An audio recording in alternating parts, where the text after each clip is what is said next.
Hello student, biology की online class में आपका स्वागत है। आज का हमारा टॉपिक है आनुवंशिक रूप से रूपांतरित जीव, जीएमओ, जेनेटिक मॉडिफाई ऑर्गेनिज्म किसे कहते हैं, इसके 3 लाभ लिखिए। तो चलिए शुरू करते हैं। तो बायोटेक्नोलॉजी के अंतर्गत हमने पढ़ा है कि जेनेटिक इंजीनियरिंग होती है जिसमें रिकॉम्बिनेंट डीएनए टेक्नोलॉजी और जीन क्लोनिंग जैसे महत्वपूर्ण टेक्नोलॉजी का उपयोग किया जाता है। इसमें पौधे या जंतु के डीएनए को लेकर उन्हें काटा जाता है, खराब जीन को, या हमारी इच्छा अनुसार कोई जीन हमें या डीएनए खंड जोड़ना है किसी जीव में, तो हम उसके जीन या डीएनए में नए मतलब उसके डीएनए में नए जीन या डीएनए खंडों को जोड़ देते हैं, जिससे क्या होता है, उसके लक्षणों में बदलाव आता है और हम मनचाहे लक्षण उसमें क्या कर सकते हैं, जीव में उत्पन्न कर सकते हैं।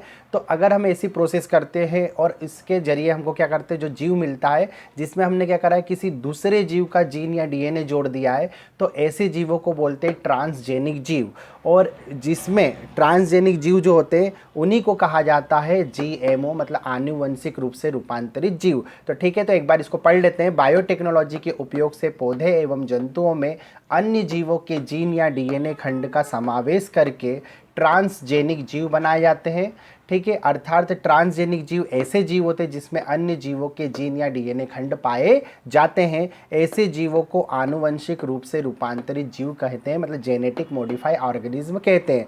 अब इसके 3 लाभ देखते हैं जीएमओ के। तो आप ये बात ध्यान रखिए कि ट्रांसजेनिक जो प्रोसेस होती है, जो ऑर्गेनिज्म होता है, वो जीव जो होता है वो पौधा भी हो सकता है, तब उसे बोलेंगे ट्रांसजेनिक पौधे। ठीक है, अगर वो जंतु हुआ तो उसे बोलेंगे ट्रांसजेनिक जंतु, और अगर वो सूक्ष्म जीव हुआ तो उसे बोलेंगे ट्रांसजेनिक माइक्रोब्स, या अगर वो जीवाणु हुआ तो उसे बोलेंगे ट्रांसजेनिक जीवाणु। ठीक है, तो आपको अगर ये परिभाषा याद रहती तो इसी को बेस लेकर आप ट्रांसजेनिक पौधे की डेफिनेशन लिख सकते हैं, ट्रांसजेनिक जंतु की भी लिख सकते हो, ट्रांसजेनिक जीवाणुओं की भी लिख सकते हैं, जो कि अगले हमारे इंपॉर्टेंट क्वेश्चन है, अगले वीडियो में हम उनके बारे में भी पढ़ेंगे। ठीक है, तो अब यहाँ पर लाभ देख लेते हैं। तो आप समझ गए कि ट्रांसजेनिक पौधे बनाए जा सकते हैं, तो किसी ट्रांसजेनिक पौधे का एक लाभ लिख दो, किसी ट्रांसजेनिक जंतु का लाभ लिख दो, किसी ट्रांसजेनिक जीवाणु का लाभ लिख दो, या किसी पौधे के 2 लाभ लिख दो, जंतुओं का 1 लाभ लिख दो।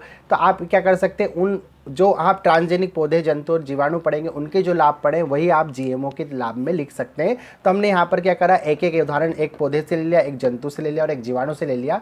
तो ठीक है, अब हम इनको पढ़ लेते हैं। ट्रांसजेनिक पौधे एवं जीएम फसल के निर्माण में जिसमें इन्हें कीट प्रतिरोधी या रोग प्रतिरोधी बनाया जाता है, मतलब हम पौधों के अंदर कीटों के प्रतिरोधी या रोग प्रतिरोधी जीन डाल देते हैं, जिससे क्या होता है, पौधे बीमार नहीं पड़ते हैं, कीटों से उनकी सुरक्षा हो जाती है। ट्रांसजेनिक जंतुओं को उत्पन्न करने में तो इस टेक्नोलॉजी का उपयोग ट्रांसजेनिक जंतुओं के निर्माण में भी किया जाता है। अब ट्रांसजेनिक जीवों में हम क्या कर सकते हैं, मानव के लिए उपयुक्त एंटीबॉडी, वैक्सीन, प्रोटीन, और हम उनके ऑर्गन को भी मानव ट्रांसप्लांट में यूज़ कर सकते हैं। तो यहाँ हमको एक ही लिखना था, इसलिए हमने एंटीबॉडी वैक्सीन वाला पॉइंट लिख दिया। ठीक है, ट्रांसजेनिक जीवाणु के निर्माण में, तो ट्रांसजेनिक जीवाणु के निर्माण में जिसमें सबसे पहला उपयोग जो था वो मानव हार्मोनों का निर्माण किया जा सकता है जीवों में। दूसरी चीज़ें भी मतलब निर्माण कर सकते हैं, प्रोटीन, लेकिन हमने यहाँ पे हार्मोन का वर्णन किया कि ट्रांसजेनिक जीवाणु के निर्माण में जिनका उपयोग हार्मोन जैसे इंसुलिन, अब जैसे इंसुलिन जो बनाया जाता है उसे होम्योलिन भी कहा जाता है, उनके उत्पादन में भी क्या कर सकते हैं, जीएमओ का उपयोग किया जा रहा है। तो उम्मीद है आप समझ गए होंगे कि जीएमओ क्या होता है और इसके क्या लाभ होते हैं। अब मिलते अगले वीडियो में अगले टॉपिक के साथ, तब तक आप पढ़ते रहिए। Best of luck for your exam.